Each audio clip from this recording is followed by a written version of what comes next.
Hello, my name is Gary Griggs. I'm from Atlanta, Georgia, and I'm currently the chairperson for the steering committee for this wonderful GFJI initiative.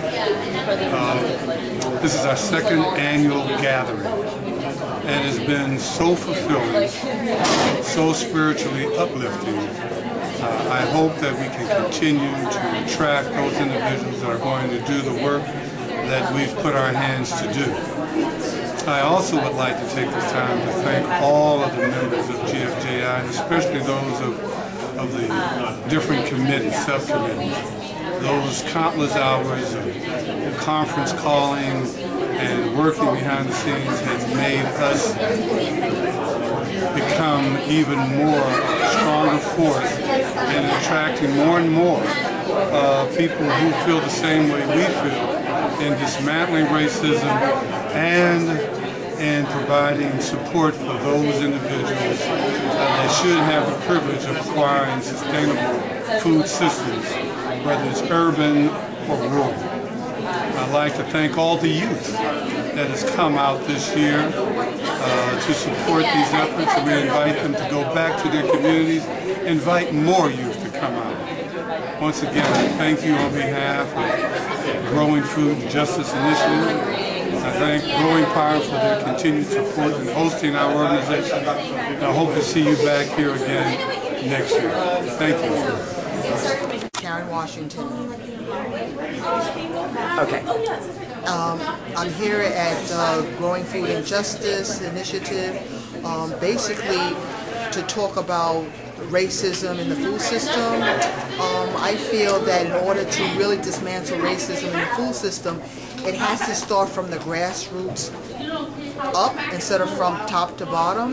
One of the challenges that I feel that we have here in this society is the fact that we as people of color in low-income neighborhoods are not at the table when it comes to talking about food justice and food issues, and it needs to be that sort of interest, that sort of dialogue.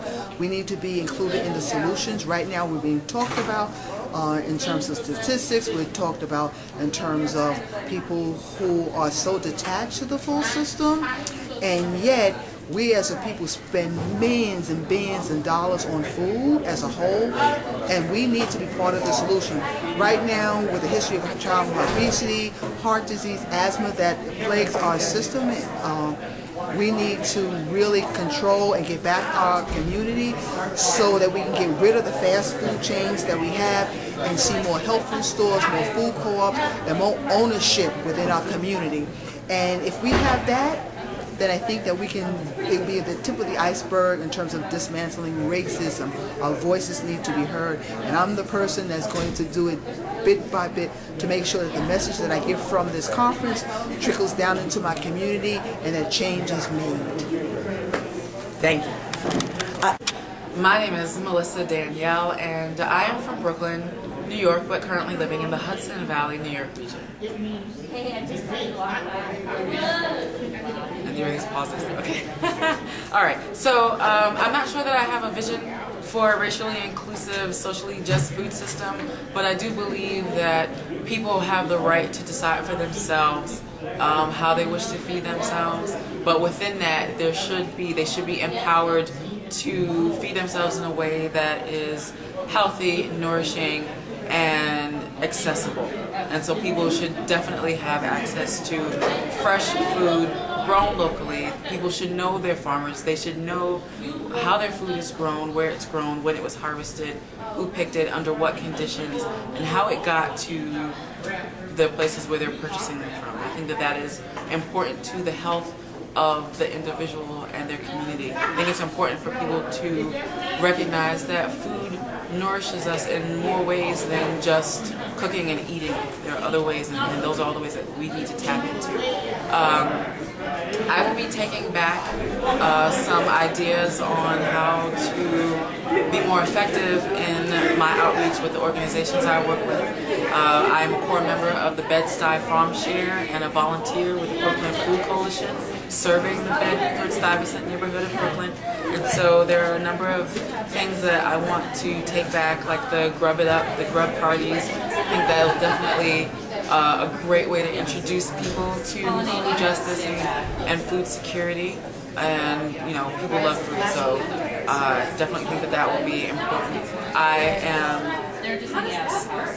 glad to have come out here to make connections, to see what other people are doing across the country, and to continue these conversations when I get back home, online, on the phone, in person. And I want the world to know that people everywhere, across ethnic lines, across class, across income levels, care about being healthy. They care about the quality of life for their families and their communities. They care about eating well and ensuring that, you know, that how they eat does not harm themselves as well as the earth and the environment.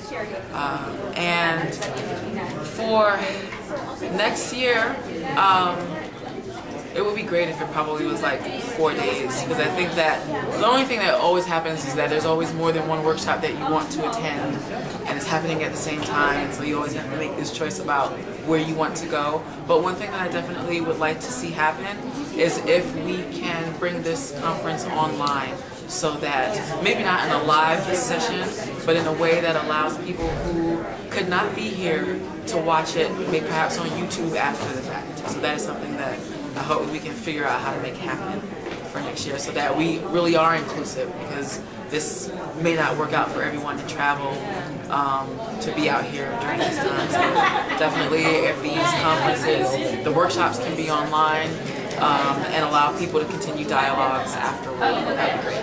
Thanks.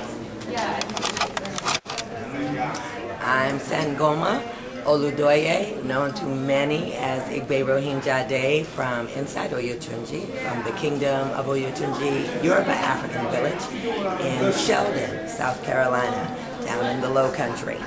It has been an extraordinary time. I left from the tour of the Growing Power facility here in Milwaukee today, and all I could think about was the Obama campaign and people who were shouting how fired up they were and ready to go.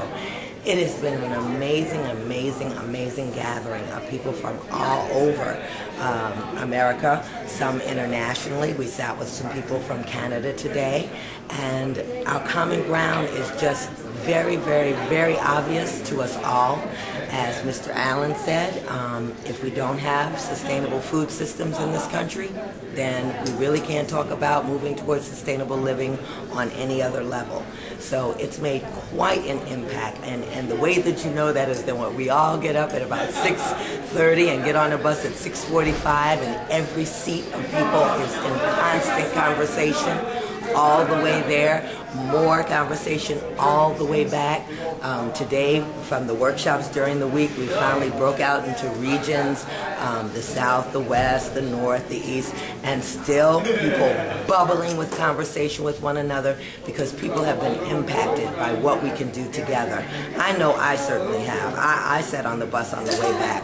South Carolina should be afraid now. They should be really, really just afraid for me to come back, because you look at this process, you go out to where these greenhouses are, you see what the possibilities are, and you remember that our children are locked in jail. You remember the states that have over 70% of our young people incarcerated, and with no rehab, with no rehabilitation as to how to pick up the power in their life and move on. What kind of power can they pass down to their children? And so we want them to then put down the guns and pick up the shovels. We want them to then plant the seeds of tomorrow. And these types of things, we want to just go back to all the council people and go back to the people over the detention centers and say, this is what we can do with our young people. We can help them grow their power back. It's been a phenomenal time. I challenge everyone that sees this to go online to the growingpower.org site if you haven't done that already. Get involved. Look for the representatives in your community, in your neighborhood. They're there. There are people here from everywhere. So anywhere you are, you should be able to plug into this very, very powerful movement. And I'll say that slogan again. It's good food movement has now become a revolution. And it really, really has. Thank you so much. Hi, I'm Cianda. I live in Vermont, and my name is Cianda. Cianda, why is healthy food important? Or why do you think it's important? Because it makes you stronger and healthier. That it does. Where does it come from? Do you know where to find it? Some comes from gardens. Yeah, we're gonna go. Okay. Is there anything you can do to help everybody have healthy food? Or is there anything I can do? There's stuff you can do to make them have healthy food. What kind of stuff? Like if people are eating candies, you can say candy isn't good for you if you keep on eating all the time and you get happy. So you should start eating healthy food. I know what it says. I wrote it. Is there anything else you want to say about healthy food or farms? Okay, thank you.